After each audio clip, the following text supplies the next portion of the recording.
So yo, what's up guys? Me Nihal from Nut Science.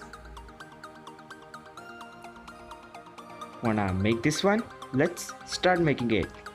The materials you need to make this are a cardboard pipe, a DC motor, a propeller like this, a USB data cable, some wires, and the first you need is a cardboard, as it is most important in all our projects.